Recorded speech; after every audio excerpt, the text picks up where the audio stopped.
ating tatalakayin ngayon is all about opposing perspectives. Ano ba yung opposing?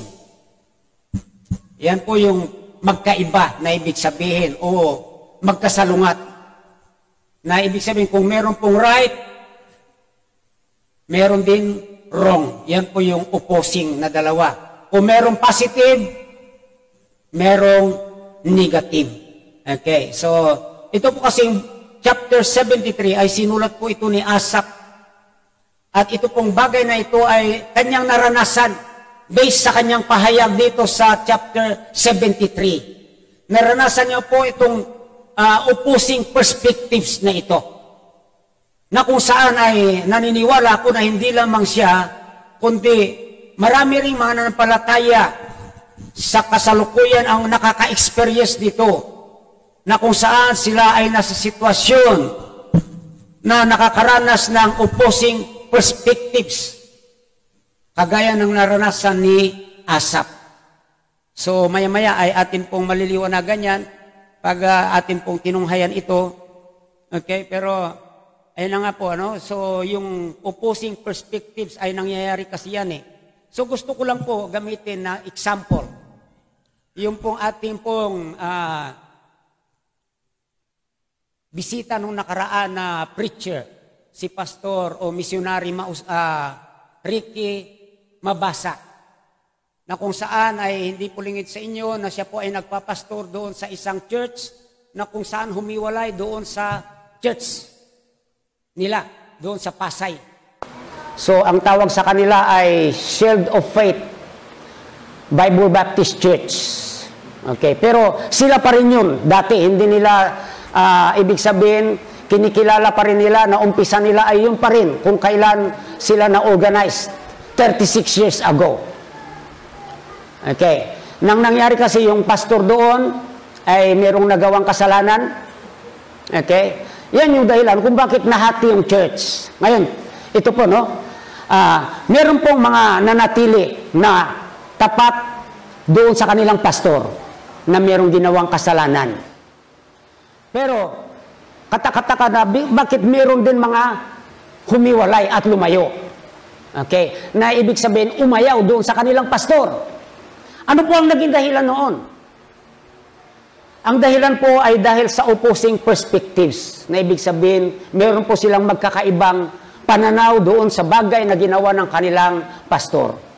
Okay?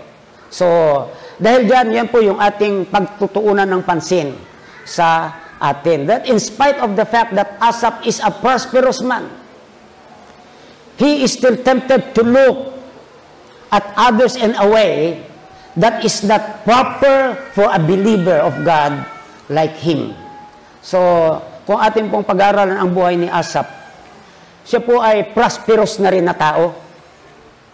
Pero dahil po sa perspectives na yan, o pagkakaroon niya ng opposing perspectives, ay kanya pong naisiwalat ito, kanya pong naibahagi dito sa chapter 73, yung kanyang naranasan na yan. Okay. Na ibig sabihin, siyempre, hindi dapat nahahati ang perspectives. Hindi dapat nagiging dalawa. Kundi, bilang mga mananampalataya, ang ating pananaw sa isang bagay, o pagtingin sa mga bagay sa ating paligid, maging yung mga tao sa ating paligid, dapat isa lang, hindi po dala-dalawa na magkasalungat pa.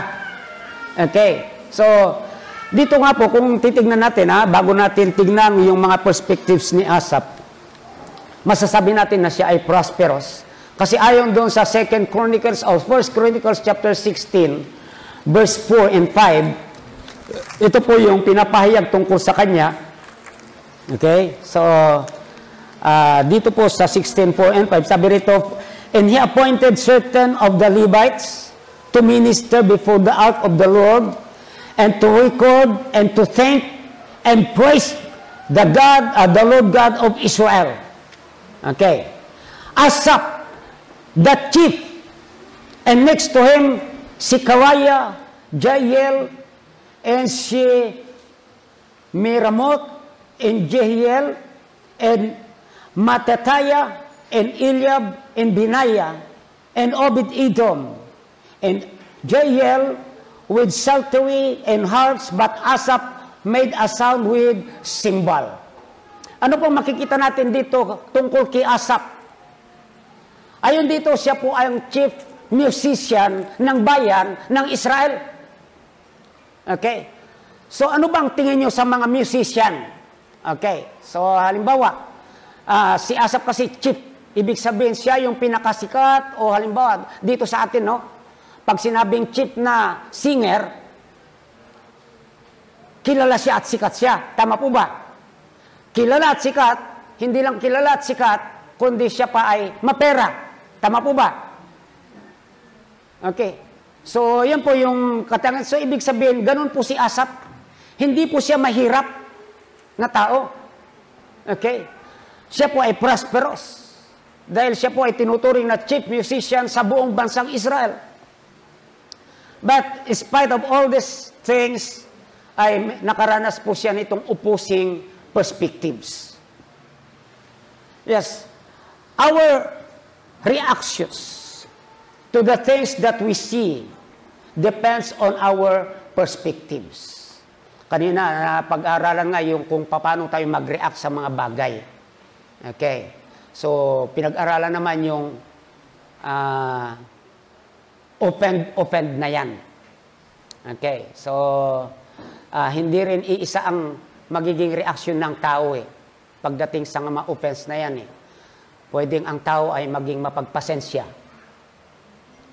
Kahit nasasaktan na siya, pwede siyang mapangunawa o mapagpasensya. O, sa opposite side, pwede rin naman siyang masaktan, magalit, magkaroon ng sama ng loob. Tama po ba? Dalawa lang din yan, opposing na reaction. Okay. Depende doon sa kanilang pananaw sa isang bagay o isang pangyayari. At ito nga po yan, no? Yung reactions natin. Kasi nakadepende yung ating actions kung paano natin tignan ang mga bagay o mga pangyayari o mga nasa paligid natin. Okay. Minsan, may mga isang tao lang, halimbawa, isang tao pinag-uusapan. May dalawang tao na nag-uusap. Pero kung titignan mo yung pananaw nila doon sa isang tao, o kung ano yung mga reactions nila, kung ano yung pagkakadescribe nila doon sa isang tao na pinag-uusapan nila, magkaiba sila. May mga pangyayaring ganyan. Tama po ba? Okay. So, tingin ko sa kanya, ganito, ganito. Sabi nung isa. Puro mga positive ang kanyang sinasabi roon sa tao na pinag-uusapan. Nang magsalita naman yung isa, iba naman, puro negative naman ang kanyang masasabi doon. Pero isang tao yung pinag-uusapan nila, silang dalawa. Sa kadahilanan, sila ay meron opposing perspectives patungkol doon sa tao na pinag-uusapan. Yan. Okay. Maging yung presidente natin.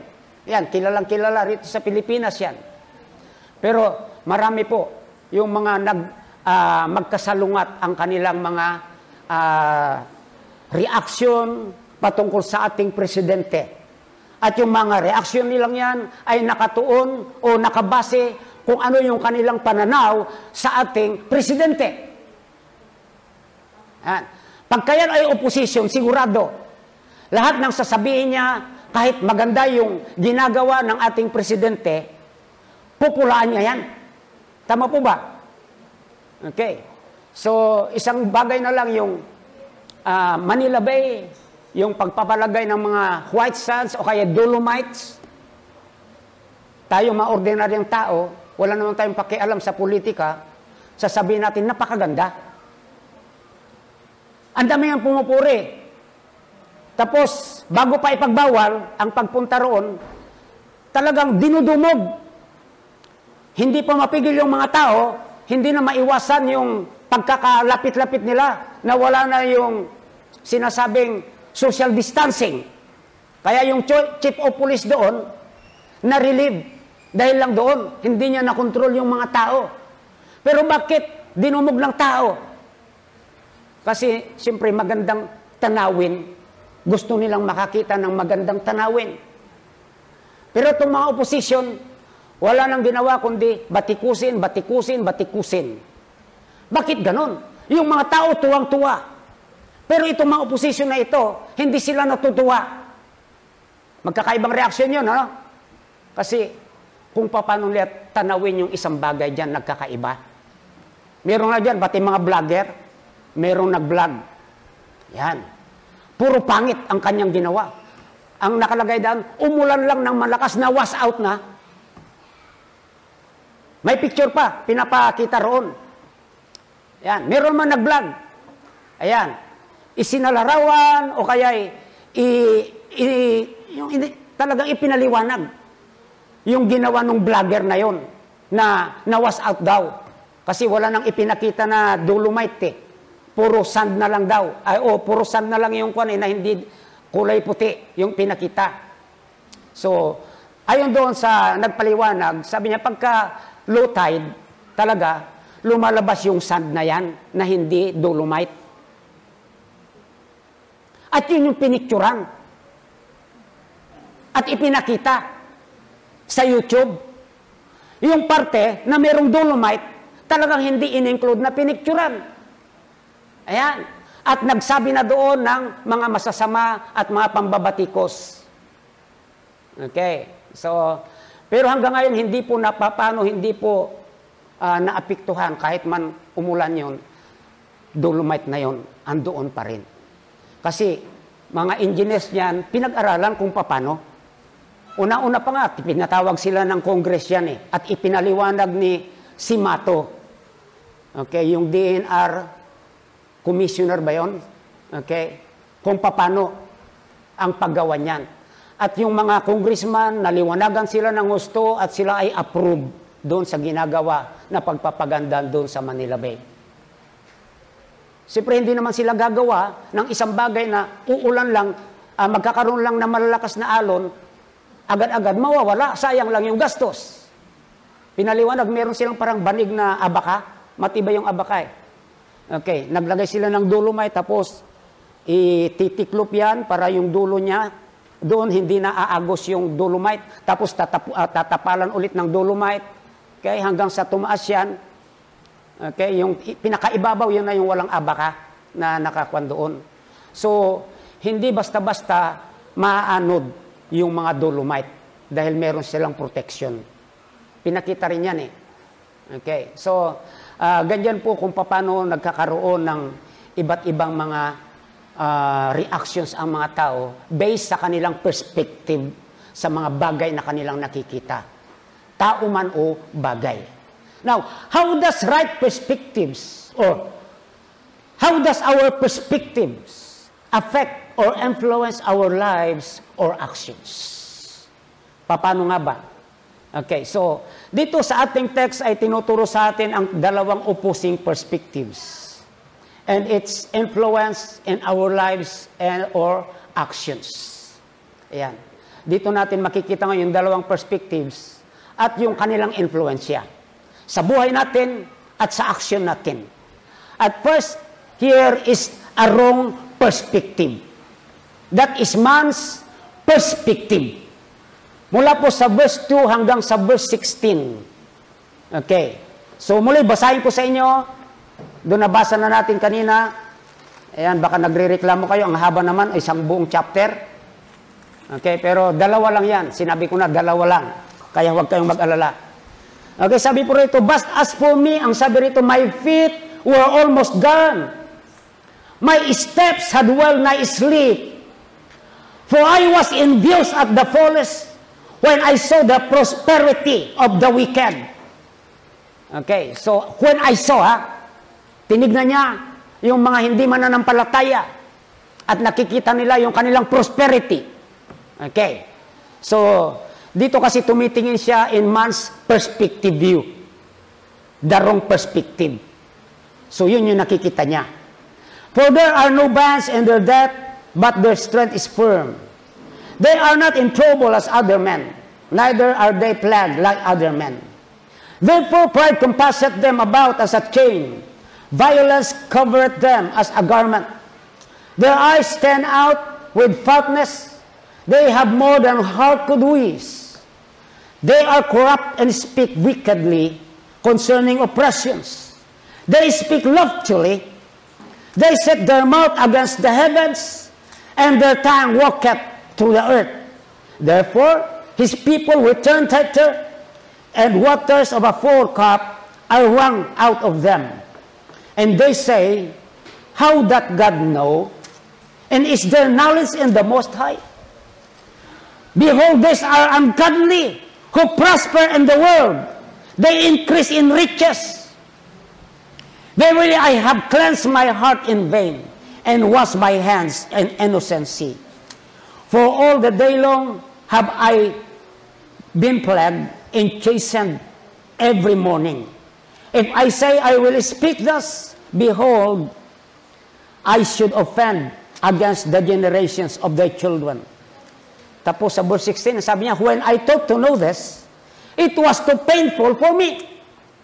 Okay, ito po yung kanyang nararanasan that time na siya po ay nasa wrong perspective. Tumitingin po siya sa mga bagay na nakikita. Okay, kagaya sa mga ibang tao, sa mga hindi mananampalataya, ang tinignan niya sa kanila, yung kanilang status sa buhay. Na kung saan hindi naman dapat yun yung kanyang tignan bilang isang mananampalataya. At yan po yung nagbunsod kung bakit po naranasan niya itong mga ito. Ngayon, tignan po natin, ano po ang influence sa buhay ni Asaph? Yung pagtingin niya in a wrong perspective or in a man's perspective view. Meron din pong tatlo rito tayong titignan na influence nito sa kanyang buhay at kanyang aksyon na pwedeng ganon din ang nagiging influence nito sa bawat isa sa atin na kung saan merong pananaw na mali o kaya merong man's perspective o tumitingin in man's perspective view. Unang-una po, the wrong perspectives or man's perspective view will make us to be weary and weak. Yan. So manghihina po tayo, manlulupay-pay sa ating pagtingin sa mga bagay na ito. Kaya ang sabi niya rito sa verse 2, kung titignan nyo, but as for me, my feet were almost gone. My steps had with sleep. So bakit po nasabi niya yan? So pinanghinaan siya ng lupaypay. Sapagkat alam niya, siya ay mananampalataya ng ating Panginoon. At yung taong yun na tinitignan niya ay hindi mananampalataya ng ating Panginoon. Pero bakit napakayaman ng taong ito kumpara sa kanya? So, meron pa nga siyang sinabi rito po sa saan ba yun? Hanggang sa verse 16. Sa verse 14 at 16. Sabi rito, for all the day long, sabi rito, have I been plagued and chastened every morning. Alam niyo po yun, yung plague, na parang pinaparusahan siya talaga. Ibig sabihin, yun po yung kaiisip, na para bagang hindi niya matanggap bakit itong mga hindi mananampalataya na ito ay napakayaman nila. Okay? So talagang yan po mangyari kung tayo ay nakatuon sa mga bagay na material. Yan po yung man's perspective view. Malinaw kasi sa banal na kasulatan, ang sabi niya roon, sa 2 Corinthians chapter 4 verse 18, madalas nababanggit yan dito sa pulpito, sabi niya, while we look not at the things which are sin, but at the things which are not sin. For the things that are sin are temporal, and the things which are not sin are eternal. Okay. So, dyan po, minsan tayo nagkakamali ng mga pananaw. Minsan, naglilimutan natin yung sinasabi ng banal na kasulatan. Kaya nga, ganun din, kung ano yung naranasan ni Asaph, maaring iba sa atin, naranasan din natin yan. Tumitingin tayo sa mga hindi mananampalataya. Pagtingin natin sa kanila, nakikita natin sa kanila yung kanilang kayamanan, yung kanilang pag-asenso. Okay? Hindi lang yung pinanghinaan na tayo, kundi dahil doon ay nasasaktan na tayo, napaparusahan na tayo. Naghihirap yung ating kalooban na para baga hindi natin matangkap. Bakit? Andiyan may mga katanong, bakit? Hindi naman yan mananampalataya. Pero bakit? Namamayagpag siya. Okay. Kaya nga sabi niya sa verse 16, when I thought to know this, it was too painful for me. Ano yung painful? Talagang masakit para sa kanya. Okay? Wala namang ginagawa yung tao sa kanya. Okay? Pero, nasasaktan siya kasi bunsod ng kanyang wrong perspective. He looks things and man's perspective view. Okay? At yan yung nagbunsod kung bakit nakaranas siya ng wewe and yung nga yung panghihina, panlulupaypay. Discouraged. Ayan, pwedeng sabihin natin na discouraged siya. Okay? Bilang anak ng Diyos, na ibig sabihin na parang hindi niya alam kung anong sinasabi ng banal na kasulatan. Hindi naman niya yung sukatan, pagiging anak ng Diyos. Yung kayamanan. Okay? Pero doon po, na-deceive po si Asaph during that time. Kasi nga, natuto siyang tumingin in man's perspective view. Sabi nga roon sa Luke chapter 12 verse 15, beware of covetousness, sabi roon ng banal na kasulatan, for a man's life consisteth not in the abundance of the things that he possesses. Hindi naman yun yung pamantayan ng buhay, yung kayamanan, yung dami ng pera, o dami ng mga material na bagay na tinatangkilik. Yan sinasabi ng Biblia. Okay? Kaya tayo bilang mga Kristiyano dapat iwasan natin na tanawin ang mga bagay in man's perspective view. Kasi it will only makes us to be weary and weak. Second reaction na makita natin dito kay Asaph sa pagkakaroon niya ng wrong perspective is that it drives us to envy others. Yan. Okay. So, maganda ba yung kayo ay naiinggit? Hindi naman kayo iniinggit ng mga taong yan, pero naiinggit kayo. Okay. Bakit kayo naiinggit? Kasi tumitingin kayo sa mga bagay na dapat hindi nyo tignan. Meron kayong maling pananaw. Okay? Tinatanaw yun yung mga bagay in man's perspective. Tingnan niyo sa verse 3. Sabi niya, for I was envious of the fullest when I saw the prosperity of the wicked. Oh, so hindi na siya nahiyan magsabi ng ganun. Okay, chief musician siya, isang maunlad, prosperous na tao. Okay, pero nangyari sa kanya, naranasan niya yan. Kaya sabi ko, kung si Asaph naranasan niya yan, hindi po pwedeng hindi rin maranasan ng bawat isa sa atin yan. Wala tayong pinagkaisa kay Asaph. Si Asaph mananampalataya ng ating Panginoon. Siya pa nga yung nabigyan ng posisyon bilang chief musician. Para mabigyan ka ng chief musician sa gawain ng ating Panginoon, kailangan hindi lang ikaw ay magaling sa music, sa mga instrument, kundi meron ka rin magandang patutuo. Okay? Pero nangyari, natukso siya, natignan ang mga bagay in man's perspective view. At yun po yung nagbunsod para siya po ay maging makaranas ng discouragement, maging weak, wearied, or ito rin yung drive para siya ay makaranas o makaramdam ng inggit. Alam ko, hindi bago sa inyo yung salitang inggit. Maaring nararanasan din natin yan. Tayo naiinggit sa iba. Pero, tanungin ko kayo, yung bang kinaiinggitan nyo kung meron man, iniinggit ba kayo niyan? Sa palagay ko, hindi. Hindi kayo iniinggit, pero naiinggit kayo. Dapat mawala yung inggit na yan. Okay. So, sabi pa rito, hanggang sa verse 7 po ito, no? For there are no bonds in their death, but their strength is firm. Okay, so makita nyo rito. So, bunga yan ng kanilang kayamanan. They are not in trouble as other men. Neither they are plagued like other men. Sana kagaya ko sila. Ganun sila. Okay, so kasi pagka mayaman ka, kayang-kaya mong bayaran ang mga bagay. Okay, magpatrubol ka man, kayang-kayang tapalan ng salapi. Yan po yung ibig sabihin niyan. Okay? So, sabi sa verse 6, therefore pride compasseth them about as a chain. Violence covered them as a garment. Their eyes stand out with fatness. Okay? They have more than heart to do us. Wow. Lahat nabibili nila. Busog na busog sila. Okay? So, sana ganun din ako. Di ba? Ganun tayo eh. Pag tayo ay dinapuan na ng inggit, ganyan po ang mangyayari sa atin. Eh, kung hindi ka pa naman tumingin sa kayamanan na yan, hindi ka maiinggit. Kaso talagang ang diablo, minsan, pagka alam niya na yun yung kahinaan natin, titirain tayo sa bagay na yan. Okay?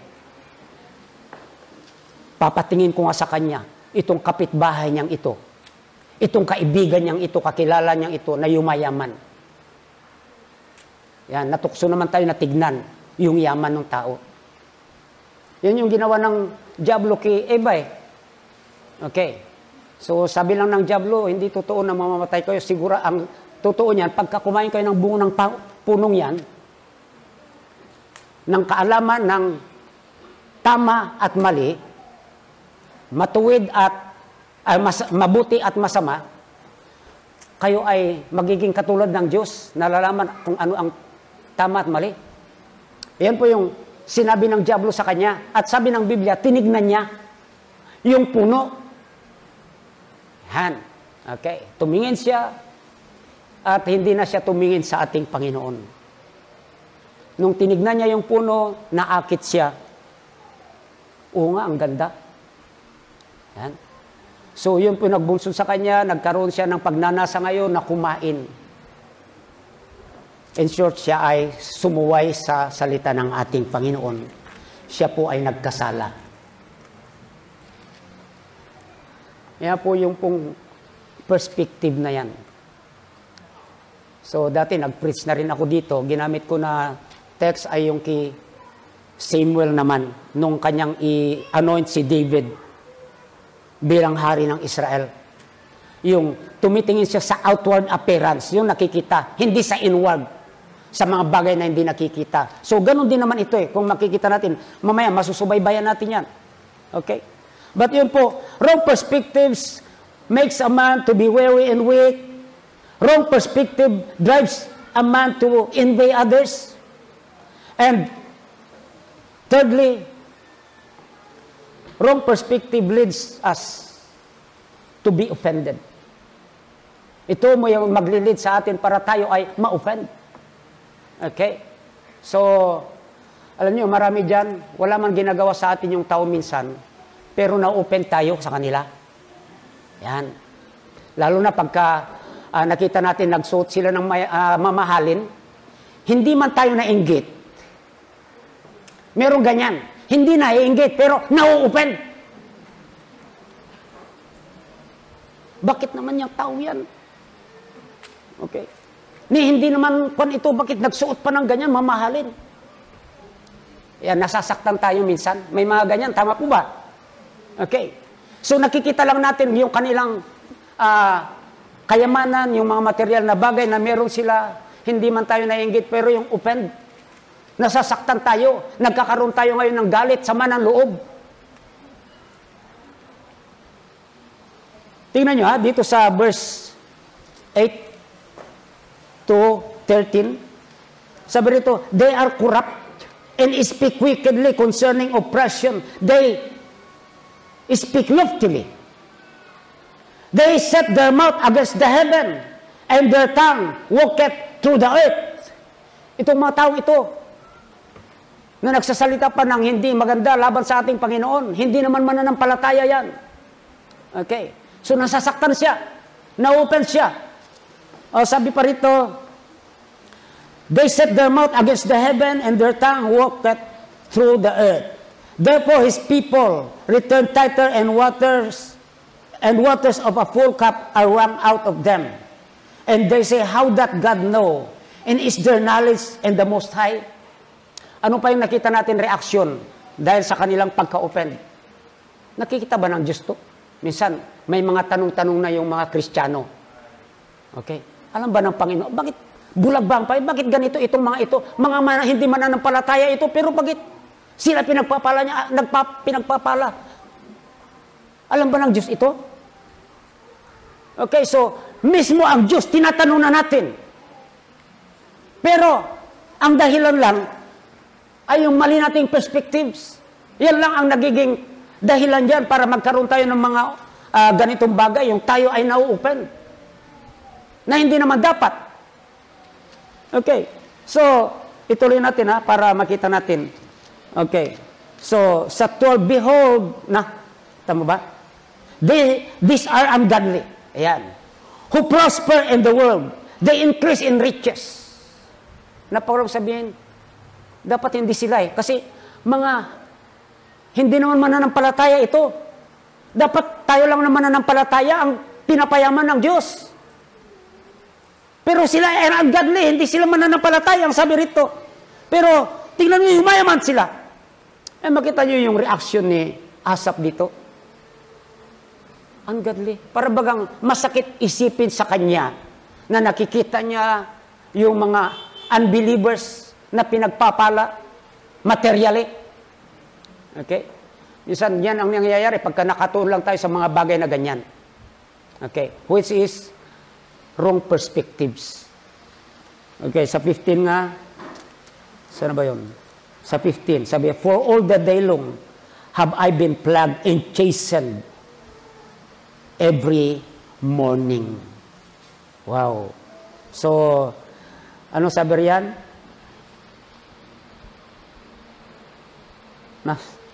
Mali, sa 15 pala. If I say, sabi riyan, I will speak thus, behold, I should offend against the generation of thy children. So, yan po yung una sa mga perspectives na kung saan ay sabi natin opposing. The man's perspective view that makes us to be weary and weak. It drives us to envy others and leads us to be offended. Kung titignan po natin itong mga reaksyon ni Asaph dito, ano po ang masasabi natin? Maganda bang reaksyon yon o maling reaksyon? Paano kung nandun tayo sa kalalagayan ni Asaph? Titignan din natin yung sarili natin. Yan. Dapat ngayon din ay masasaliksik na rin natin ngayong ating sarili na hindi pala tama itong mga nangyayaring ito sa atin. Okay? Nabunsod ng pagtingin natin doon sa kung ano ang meron yung ibang tao, materially, financially speaking. Na kung hindi maganda yung dinulot niyan kay Asaph, sigurado, hindi rin maganda ang idudulot niya sa atin. Minsan, nakakalungkot, mga Kristiyano na tayo naturuingan, pero nangyayari po ito. Naranasan po natin ito. Naranasan ni Asaph na ito. Na negatibo. Na dapat, ito pong naranasan ni Asaph na ito na binabahagi rito ay maiwasan natin. Naway magsilbing aral itong karanasan ni Asaph na ito. Upang iwasan natin yung man's o yung tumingin sa mga bagay in man's perspective view. At pag-aralan natin itong pangalawa doon sa two opposing perspectives and its influence in our lives and our actions. The right perspectives. Ibig sabihin, God's perspective view. Yan. Hindi man tayo Diyos, pero pwede po nating tignan ang mga bagay, mga pangyayari in God's perspective view, in man's perspective view, o in a right perspective. Kagaya nga po ng binabanggit doon sa Colossians din, chapter 3, verse 1. Nang sabi roon, if you are then risen with Christ, ang sabi roon, seek those things which are above, where Christ sitteth at the right hand of God. Set your affection on things above, not on things on the earth. So doon po, tinuturo rin na kung saan dapat ituon natin ang ating puso, ang ating mata, ang ating pananaw sa mga bagay na espiritual. Ayan po yung man's perspective view. na kung titingin man tayo sa ibang tao rin, hindi titingin tayo doon sa kanilang kayamanan o kung anong meron sila, materially, kundi naway titignan din natin sila sa spiritual side. Tingnan nyo dito po sa verse 17, basahin ko ulit. Sabi rito sa verse 17, until I went into the sanctuary of God, then I understand I therein. Alam nyo, nung pumunta siya sa sanctuary ng ating Panginoon, merong naganap sa kanya na malaking pagbabago. A complete turnaround. Nagbago yung kanyang perspective. Nabaling na yung kanyang pananaw mula doon sa kung anong meron yung mga taong tinitingnan niya materially at napunta doon sa kanilang kalalagayan spiritually. Kaya ang sabi niya, understand I therein. So nagkaroon na siya ng complete turnaround sa paningin. Nagbago na rin yung kanyang reaksyon. Hindi na yung kagaya nung dati. Kasi sabi niya, naintindihan ko kung saan sila patungo. So malinaw na spiritual na ang tinitignan niya doon. Nakikita na niya hindi yung kayamanan nila, kundi yung kanilang kalalagayang espiritual na kung sila man ay datna ng kamatayan, sila ay pupunta doon sa impyerno, magdurusa ng walang hanggan. Malaki bang pagbabago yon? The complete opposite. Na kung saan ito yung talagang nararapat. Okay? Yung tayo ay tumingin sa mga bagay in God's perspective view. Sabi rin sa 18, surely, thou didst set him in the slippery places. Thou castest them down into destruction. Impyerno na ang nakikita niya.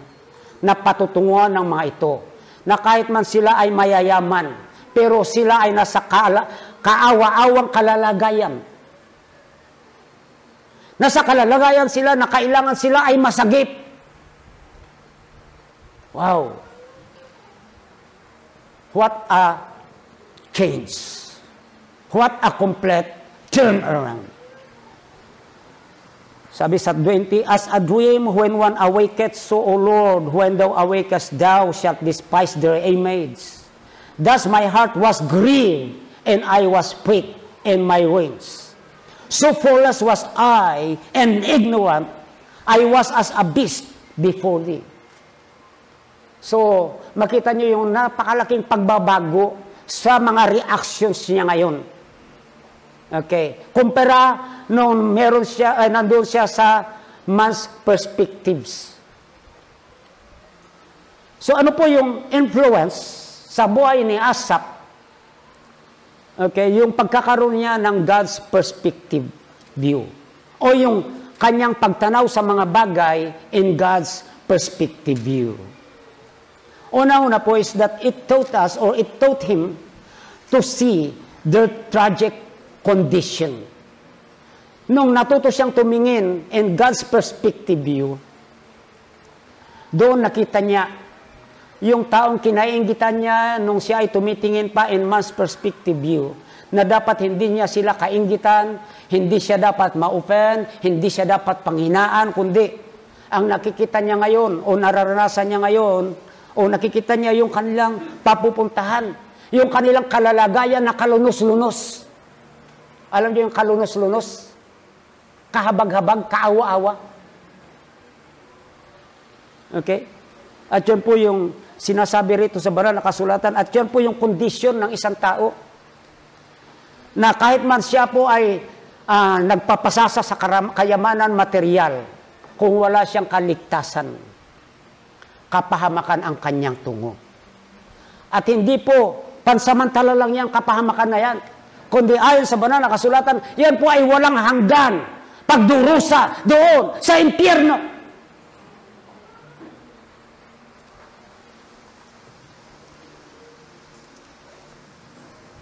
Saan ba yun? Sa 20 o sa 17 to 20 yan, sabi nga rito doon na tayo sa 27, for lo they that are from thee shall perish. Thou hast destroyed all them that go a-whoring from thee. So yung distraction doon, yun yung binabanggit niya doon, na talagang yun yung kalunos-lunos. So sa ngayon, nagpapasasa pa sila. Pero kung titignan natin sila in God's perspective view, hindi natin sila kaiingitan, hindi tayo ma-open sa kanila, hindi tayo madi-discourage, bagkus ang mararamdaman natin sa kanila ay kahabagan. Kasi makikita natin yung kalunos-lunos ng kalalagayan. Okay. Kaya nga, yun po yung lagi nating tandaan, gaano man tayo kayaman. Karaming salapi at material na bagay. Kung wala tayong Kristo sa puso, tayo ay maituturing pa rin na pinakamahirap, kaawa-awa at kahabag-habag sa harapan ng ating Panginoon.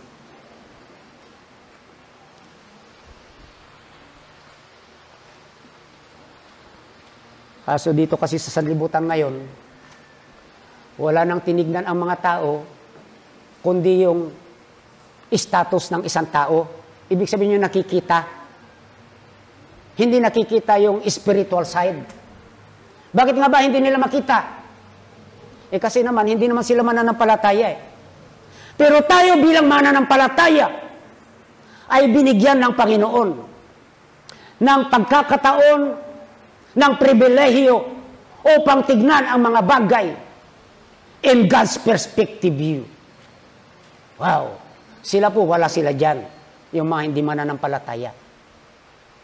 Kaya nga, hindi natin pwedeng baguhin yung kanilang pananaw eh.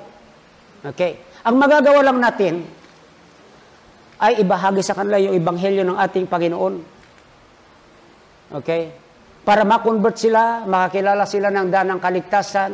In that way, saka lang din sila magkakaroon ng God's perspective view.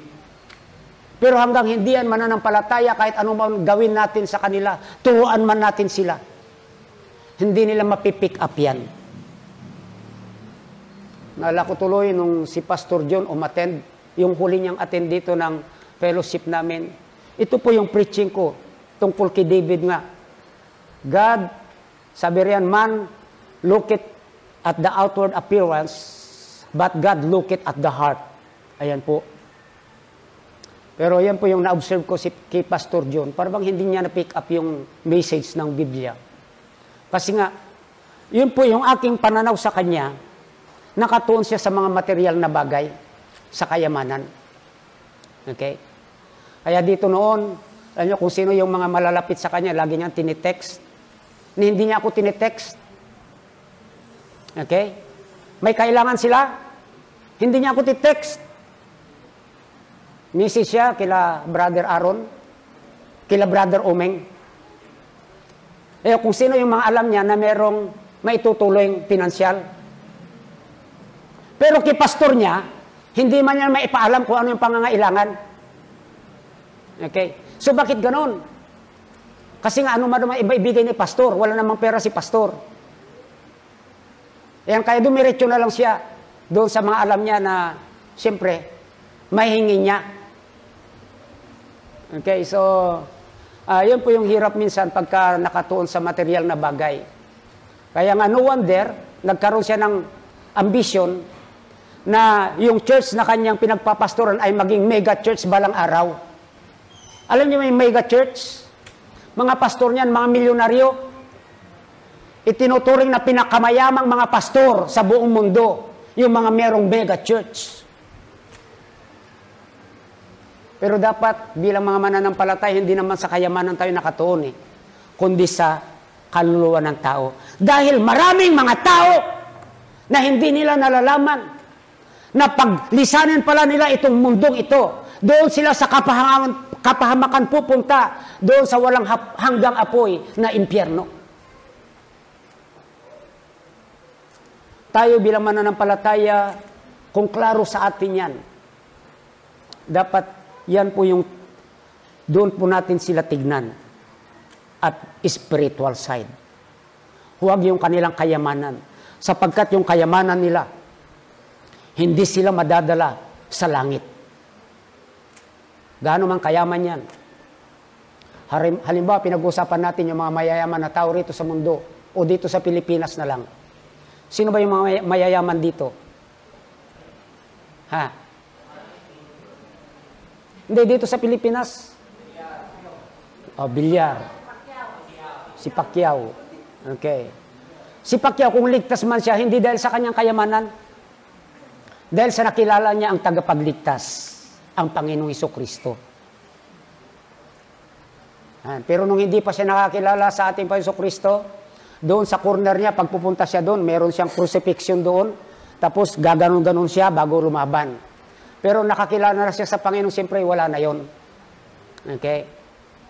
Pero sila Bilyar, hindi dahil mayaman sila, kaya nang dalhin ng kanilang kayamanan, sila sa langit. Ang kaligtasan hindi po pwedeng bilhin ng salapi. At hindi rin pinagbibili.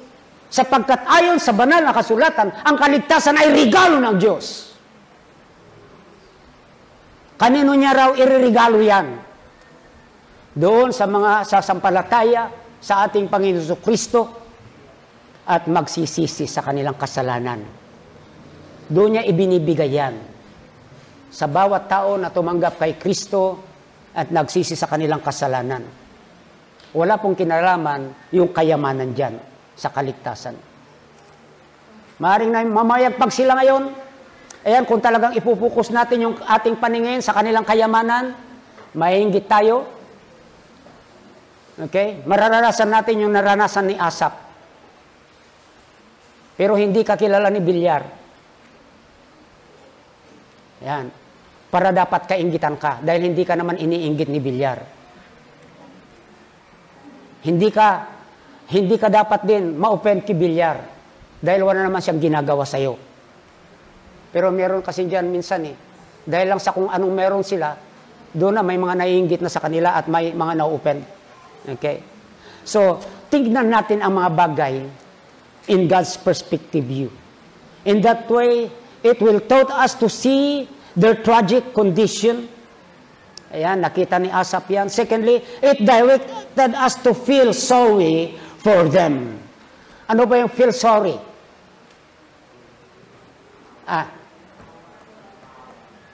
O yung mahabag tayo sa kanila.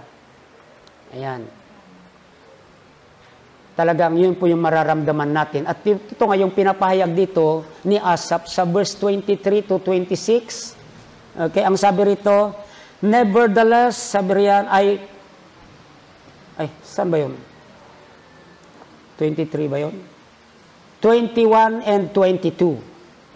Okay, sabi rito, thus my heart was grieved, and I was pricked in my wings. Babang tinutusok siya. Okay? Kasi nahabag siya Hindi na yung na-open siya. Iba na itong nararamdaman niya. Okay, so nakikita niya yung kanilang kalalagayan, nalalaman niya yung kanilang kalunos-lunos na kalalagayan. So yun na ngayon, yung talagang kinukonvict siya ng ating Panginoon. Okay, na iba na yung nararamdaman niya, kahabagan. Yung meron na siyang bigatin o burden sa mga ito. Okay, na sila ay tulungan. Ayun po yung sabi rito, my heart was grieved. Sobrang nalungkot. Okay, at talagang nagkaroon ng talagang bigatin sa kanila. At sabi pa rito, so foolish was I, and ignorant I was as a beast before thee. Ibig sabihin, naalala niyo nung una, okay, nung nakatingin siya sa kayamanan ng mga taong ito, na kung saan mali yung kanyang reaksyon.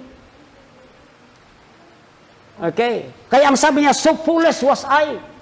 Hindi dapat pala ako mainggit sa kanila. Hindi dapat pala ako ma-offend sa kanila. Dapat lang pala talaga na ako ay mahabag sa kanila. So, nagkaroon pa siya ngayon ng damdamin na talagang sila ay bahaginan, sila ay damayan sa kanilang kalalagayang espiritual. Yung kawalan ng pag-asa, mapunta sa kaharian ng Diyos. So, di pa napakaganda kung ganun po yung pananaw natin sa buhay. Ganun din po yung mararamdaman natin sa mga hindi mananampalataya na umuunlad sa kanilang buhay. Okay? Kaso minsan, meron din mga ibang reaksyon yung mga Kristiyano eh. Yan.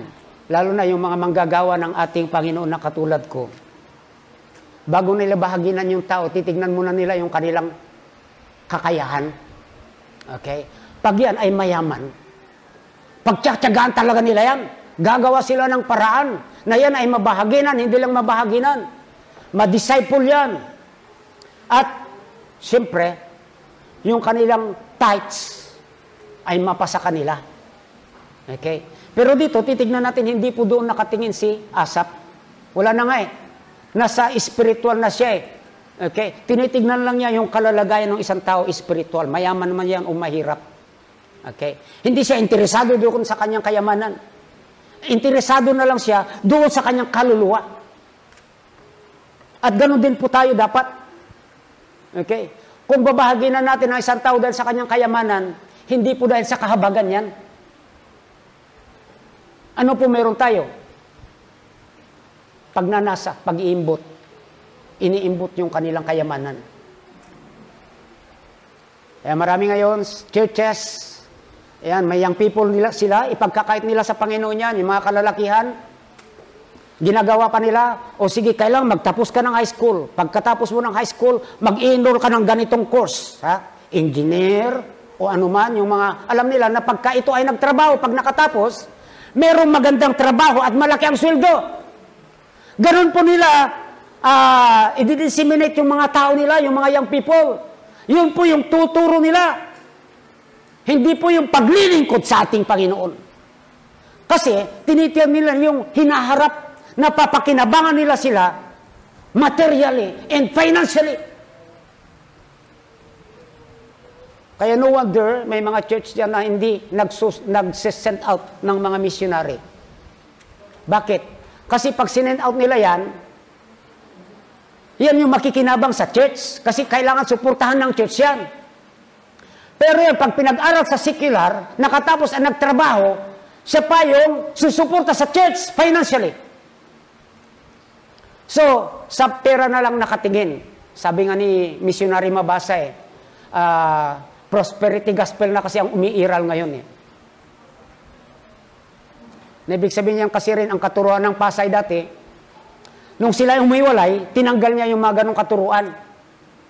Yung itinutuon yung mga tao sa prosperity gospel. Bakit? Kasi ilalayo tayo sa tama at totoong gawain ng ating Panginoon. Pati sa tamang pananaw, ilalayo tayo niyan. Prosperity gospel. Itutuon tayo sa man's perspective view, which is the wrong perspective. Malalayo tayo doon sa God's perspective view, which is the right perspectives. Kasi pera-pera na lang eh. Ay mapunta kayo. Ayan, kinukwento nga. Yung nandyan na church. Hindi ko nababanggitin kasi may nakakuha naman dyan eh. Okay, baka sabihin nila eh. Basta't nandyan, hindi naman alam kung sino yung nandyan na church eh. Yung pagka nagkukwento sa akin yung mga kapastoran natin na nakakausap nila dyan, nakaka-fellowship, puro pera na lang daw pinag-uusapan. Sabi pa nga raw kay Pastor Marvin, yung anak ko, ay kung ginagawa lang ni Papa mo ito, baka kapag tayo rin kayo ng malaking building, material na bagay, finances, yan lang. Kasi turuan yung mga tao ng maling turo pagdating sa pagbibigay. Kagaya ng first fruit giving. Biblical ang first fruit giving, pero ituro yan ng biblical. Kaso sa kanila, biblical nga, meron nga sa Biblia yan, pero itinuturo nila maling katuruan ng first fruit. Yun din yung tinanggal ni Pastor Mabasa doon sa Humiwalay. Kaya nga, naakusahan ngayon si Pastor Mabasa na tinanggal niya yung mga doktrina raw. Maraming doktrina ang tinanggal niya. So, ang alam ko lang, nilinis niya yung mga katuruan na naituro na doon sa mga humiwalay. Okay, so marami kasing mga katuruan na talagang dapat hindi itinuturo. Na itinuro sa kanila na kung saan tinanggal, inalis. Yan. Kasi parang pagka maling katuruan yan, parang dumi yan eh. O parang lason yan eh. Okay. So, ano bang dapat gawin sa lason? Di ba tinatanggal yan? Okay? Halimbawa, nalason yung katawan mo. Pupunta ka sa ospital. So, ang gagawin lang ng ospital, tatanggalin yung lason na pumasok sa yung katawan. Okay? So, gano'n lang naman yan eh. At yan po yung nangyari. At yan po ay resulta lahat ng pagkakaroon ng man's perspective view. Kaya nga, dito po nawa matutunan natin o mayroon tayong mga lesson na matutunan dito sa naranasan ni Esau. Na nagkaroon man siya ng man's perspective view, pero naitama po ito. Okay? Na-realize niya kaagad pagpunta niya doon sa sanctuary. Na ibaling niya yung kanyang paningin sa God's perspective view. That taught him to see their tragic condition, that directed him to feel sorry for them, and that instruct him to fix his eyes on the Lord. Ayan po, ano? Kung tayo ay titingin in God's perspective view, ito rin yung mag-instruct sa atin upang tignan o tumingin, i-fix ang ating paningin sa ating Panginoon. Huwag sa tao. Okay, kung ating babasahin kasi ang banal na kasulatan, maraming beses niyang binanggit dyan, huwag tumingin sa tao. Tumingin sa Diyos. Sa Hebrews 12, verse 2, looking unto Jesus, the author and finisher of our faith. Siya yung sinasabi na ating tingnan ang Panginoong Kristo, hindi yung tao. Kasi kung tumingin na tayo sa tao, unti-unti, mawawala tayo sa focus. Mawawala tayo doon sa right perspectives. Tingnan niyo kung ano ang pahayag niya rito sa verse 23 to 26. Nevertheless, I am continually with thee. Thou hast holden me by my right hand. Thou shalt guide me with thy counsel, and afterwards receive me to glory. So, ibig sabihin, sa pagtuto niya ng kanyang paningin sa Diyos, kaalinsabay noon, nakatuon din siya sa salita ng ating Panginoon. Makita nyo rito sa verse 24, Thou shalt guide me with thy counsel. Ano ba ang counsel ng ating Panginoon? Itong kanyang salita. So, hindi yung counsel ng tao o sino man dyan na mga marurunong. Okay. So, whom I have in heaven but thee. Ano pa, makita natin dito sa pagtutunin ng kanyang paningin sa ating Panginoon? Wala siyang ibang nakikita kundi kalangitan, hindi sanlibutan. Kaya sabi niya, whom I have in heaven but thee. So, yung kanyang focus hindi na rito sa lupa, kundi sa kalangitan. Wow, sinasabi ba ng Biblia na dapat ganun tayo? Yes. Sabi nga, inuutusan tayo ng Panginoon, tingnan, abangan yung pagbabalik ng ating Panginoon. Saan ba manggagaling ang Panginoon? Sa kalangitan. Andun siya ngayon. Kaya dapat doon tayo tumingin. At yun po yung nakikita natin dito. Whom I have in heaven but thee, and there is none upon earth that I desired beside thee. Sabi niya, kahit nandito ako sa lupa, wala na akong ibang nanaisin pa, kundi kayo lamang, O Diyos. Wow! What a great turnaround. Dapat matuto tayo sa buhay ni Asaph na dapat ganun din tayo. Okay? My flesh and my heart faileth, but God is the strength of my heart and my portion forever. Wow! So sa Panginoon siya nakatingin, sa Panginoon siya nakafocus, at maging kalakasan sa Kanya siya kumukuha. Diba, sa atin, marami sa atin, sa material na bagay pa rin kumukuha. Minsan lungkot na lungkot tayo, nangina na tayo dahil wala tayong pera. Nung nagkaroon tayo ng pera, biglang sumigla, biglang lumakas. Alam nyo, kahit wala kayong pera, basta't may Panginoon kayo, dapat hindi kayo nakakaranas ng panghihina, panlulupaypay. Dapat malakas pa rin kayo kasi nasa sa inyo ang Panginoon. Hindi yung para kayong mga hindi mananampalataya. Okay? Kunti lang yan, ay nabawasan na yung pera nyo, nalulungkot na kayo. Okay? Hindi lang nalulungkot, masyado na kayong nanghihina dyan o nanlulupaypay. Ayan, nai-stress pa kayo na hindi naman dapat. Okay? So, ibig lang sabihin yan, pinapaalala sa atin, pagka ganun kayo, na nakatuon tayo sa mga material na bagay, hindi sa ating Panginoon. Okay.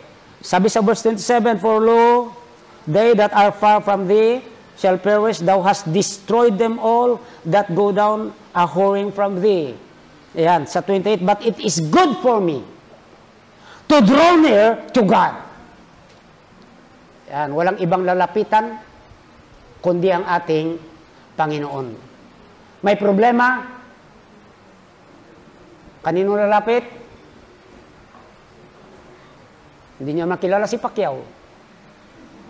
Hindi kayo entertainin yan. Okay. O kung sino man dyan mayaman, sabihin lang yan, hindi ko naman pinagbibigay itong pera, pinamimigay itong pera ko eh. Yan.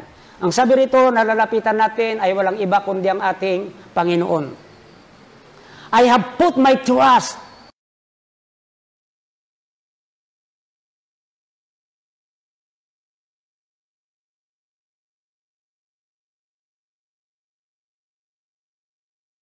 ang ating Panginoon.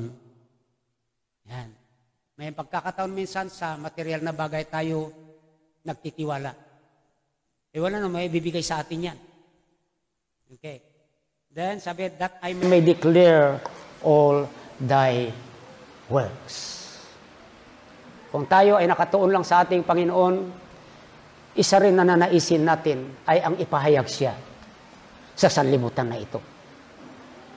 Kaya nga po, ito po yung ating tandaan. Lagi po nating isipin, meron pong dalawang perspectives na opposing. Dapat doon lang po tayo sa pangalawa, the right perspective. Ano po yung right perspective? God's perspective view. Tingnan natin ang mga bagay sa spiritual side, hindi sa material. So looking the world in God's perspective view will result in us to have a life worthy of the Lord. Ibig sabihin din kasi yung mga maging buhay natin, reaksyon natin, pag nakatingin tayo in God's perspective view, ay isa pong bagay na karapat-dapat, katanggap-tanggap, kaaya-aya sa ating Panginoon. Kasi ang magiging reaksyon po natin ay puro mga bagay patungkol sa spiritual. Secondly, looking things on God's perspective view will give us a compassionate heart to win them to the Lord, whether they are materially and financially rich or not. Ibig sabihin, pag nakatuon po tayo sa mga bagay na spiritual o nakatingin tayo in God's perspective view, yun po yung magre-resulta upang tayo ay pumunta sa isang tao, mahirap man yan, mayaman siya, upang sa kanya ibahagi ang ebanghelyo ng ating Panginoon. Na wala na tayong anumang iba pang motibo. Hindi natin motibo yung kanilang pag-aari. Pag-aari nila yun. Ang motibo lang natin ay yung kaluluwa nila na sila ay maligtas. Yes. Nawa po, nagsilbi pong aral sa atin si Asaph at may iwasan na natin yung paningin kagaya ng kanyang ginawa nung una na tumingin siya in man's perspective view. Tayo po ay tumayo, tayo ay manalangin.